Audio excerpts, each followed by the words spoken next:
Tonight we report on how 4 homes were lost to fire in Quincy and how neighbors helped extinguish a brush fire north of Ephrata.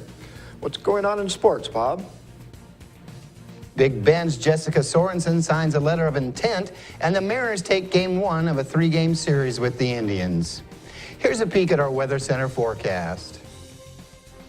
And the heat simply does not want to relinquish itself here in the Columbia Basin. We are looking at maybe a sprinkle, but generally just hot. All of the details coming on up. I'm Alan Troop. Stay tuned for all of this and much more on iFIBER 1 News.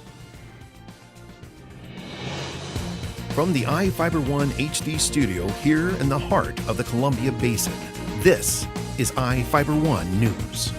Your #1 source for local news, sports headlines, and our very own Weather Center forecast covering the entire Columbia Basin. This is iFIBER 1 News, and it starts now.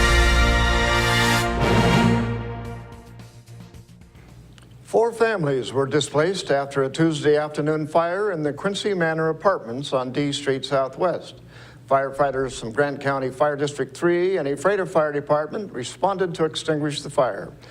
District 3 Chief Don Fortier said it took firefighters about 30 minutes to extinguish the fire. 3 apartments suffered heavy fire damage and a 4th had smoke and water damage. The cause of the fire remains under investigation. James Boyd is serving more than 18 years in prison for his part in a 2013 kidnapping.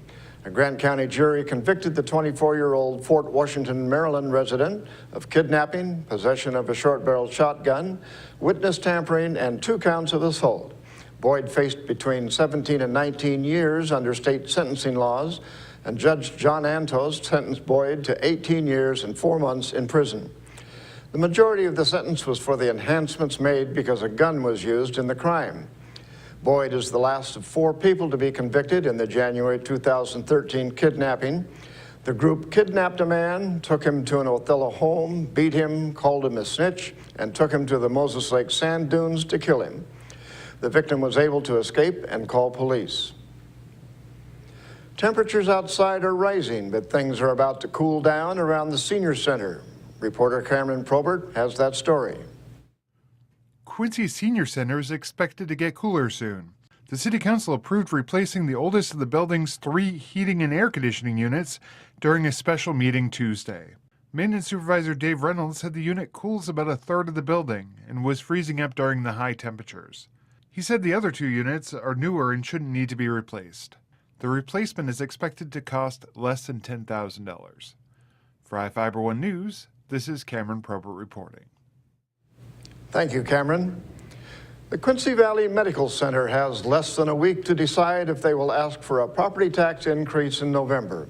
The hospital's board has yet to decide whether it will pursue voter approval for a property tax increase to pay the roughly $4 million it owes Grant County. The lack of a decision has drawn concerns from Grant County Treasurer Darrell Pheasant, who sent an email to Hospital Administrator Mehdi Merritt. The 2 exchanged terse emails about the situation. The district has until August 5th to file with the Grant County Auditor's Office to put a bond or levy measure on the November ballot. A brush fire was extinguished by neighbors in Grant County Fire District 13 at Rimrock Meadows on Tuesday afternoon.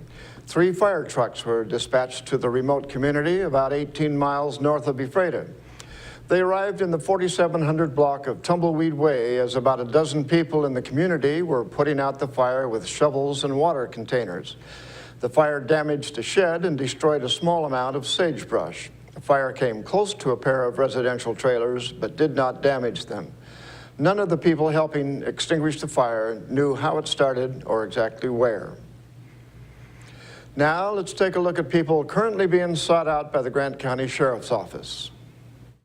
This is Sheriff Tom Jones with the Grant County Sheriff's Office. Each of the people you see here have a warrant for their arrest. If you see any of these people, we ask you do not attempt to detain or apprehend them, but call us at 509-762-1160 or send us an email at crimetips@co.grant.wa.us. If the person is presenting a danger, call 911. With your help, we can bring these people to justice and make our community safer. Stay tuned. Sports is up next, and we'll be back after a short break.